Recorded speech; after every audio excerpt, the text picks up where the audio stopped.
बात का डर है? मैं इस झारखंड की माटी की बेटी हूँ, ये जल जंगल हमारा है, तो मैं किस बात का डरूं? इन दोगले सत्ताधारियों से मैं डरती नहीं और किसी के बात से नहीं डरती। माननीय मुख्यमंत्री जी से मैं उनको चिताना चाहती हूँ कि ये जो नरसंहार जो आप कर रहे हैं लगातार, वीर शहीदों ने शहीद अपना बलिदान दिया है।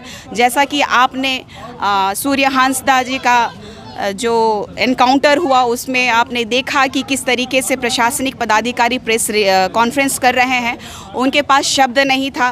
और सबसे बड़ी बात है कि उनके परिजनों को पहले लाश नहीं दिया गया, देखने के लिए नहीं दिया गया बॉडी को, और जब बॉडी देखा पूरा परिवार और पूरा सिस्टम ने जब लाश को देखा तो उसमें जला हुआ निशान मिला। और जिस तरीके से फर्जी एनकाउंटर का पूरे तरीके से साक्ष्य और प्रमाण मिला है, क्योंकि उनके शरीर पे जो घाव मिला है उनको मारने का, प्रताड़ित करने का, और जिस तरीके से प्रतीत हो रहा है कि पुलिस के टॉर्चर से उनकी मृत्यु हो चुकी है, क्योंकि ऑलरेडी वो बीमार था और उनको अरेस्ट किया गया था। वो कहीं से भागना चाहते तो वो घर के पास से ही भाग जाते या फिर रास्ते में उनको थाना ले जाने के दरमियान भाग जाते, लेकिन वो कोई एक बीमार आदमी कैसे भाग सकता है? और सबसे बड़ी बात है उनका हाथ पैर जब बांध के रखा गया है तो भागने का तो कोई गुंजाइश ही नहीं रहता है। तो यहाँ पे जो प्रशासन अपना जो नाट्य के तरीके से जो कहानी को उन्होंने प्रस्तुत किया है, इससे पता चलता है कि ये सरासर हत्या है, ये इनकाउंटर है।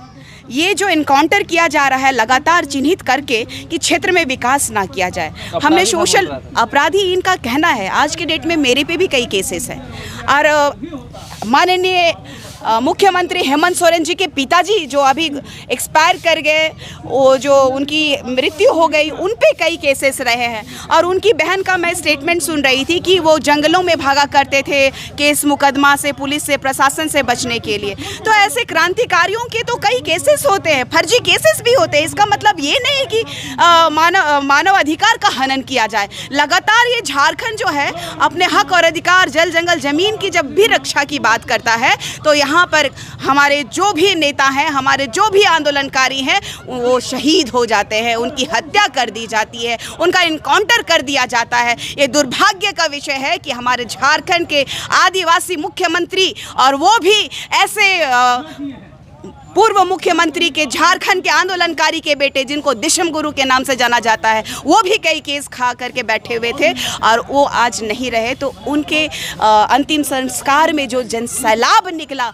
उनसे तो कम से कम हेमंत सोरेन जी को सीख मिलनी चाहिए कि क्रांतिकारी का मतलब क्या होता है, एक क्रांतिकारी का पुत्र का मतलब क्या होता है। आज हमारा जो आदिवासी समाज हो, चाहे यहाँ के रह रहे मूलवासी हो, अपने ज़मीनों के लिए अपने जान दे रहे हैं या पे अपने हक और अधिकार के लिए जान दे रहे हैं। ये सीबीआई जांच होनी ही चाहिए। और सीबीआई जांच होने के दौरान अगर पाए जाते हैं कि हमारे जितने भी लोग यहाँ पे प्रशासनिक पदाधिकारी जो अपराधी के रूप में चिन्हित किए जाते हैं, तो उन पे कड़ी से कड़ी सजा मिलनी चाहिए। नहीं तो जितना भी प्रशासन है जो यहाँ पूरे झारखंड राज्य में अपना सिस्टम चला रहे हैं, और जो नाम उभर के आ रहा है पंकज मिश्रा का, सोशल मीडिया में बहुत ज़्यादा पंकज मिश्रा का नाम आ रहा है। पंकज मिश्रा का नाम आया था, मुझे आज भी याद है एक आदिवासी बेटी होने के नाते, कि 4 साल पहले 3 मई को रूपा तिर्की की हत्या कर दी गई थी। इसमें पंकज मिश्रा का नाम प्रखरता से आया था।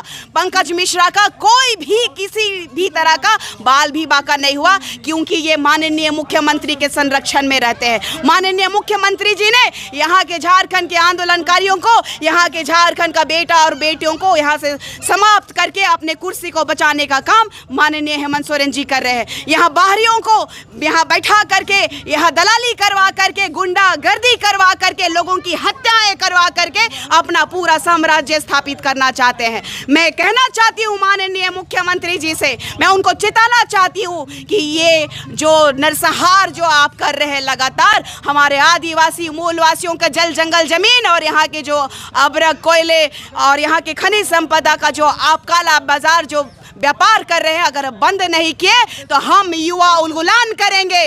और हम युवा भगवान बिरसा मुंडा की तरह तीर धनुष उठाकर अपने हक और अधिकार की लड़ाई, जैसे अंग्रेजों से लड़ाई लड़े थे, वैसे ही आप जैसे मुखौटेबाज अंग्रेजों से लड़ने के लिए तैयार है।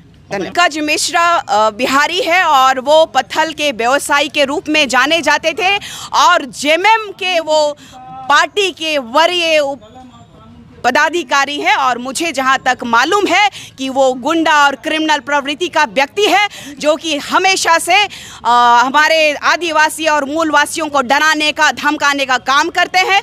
और जिस तरीके से मैं यहाँ की झारखंड की गतिविधियों को देख रही हूँ, मुझ पे भी कई ऐसे केसेस लगाए, फर्जी केसेस, जो कि ये लोग चाहते हैं कि लगातार ये इस लड़की को दबाया जाए, क्योंकि ये आदिवासी लड़की है और आदिवासियों का ये हक और अधिकार नहीं है कि वो उन गुलाम कर पाए। लेकिन खबरदार, होशियार, इस बार आदिवासी कम्युनिटी हो चाहे मूलवासी हो, पूरा झारखंड के युवा तैयार है।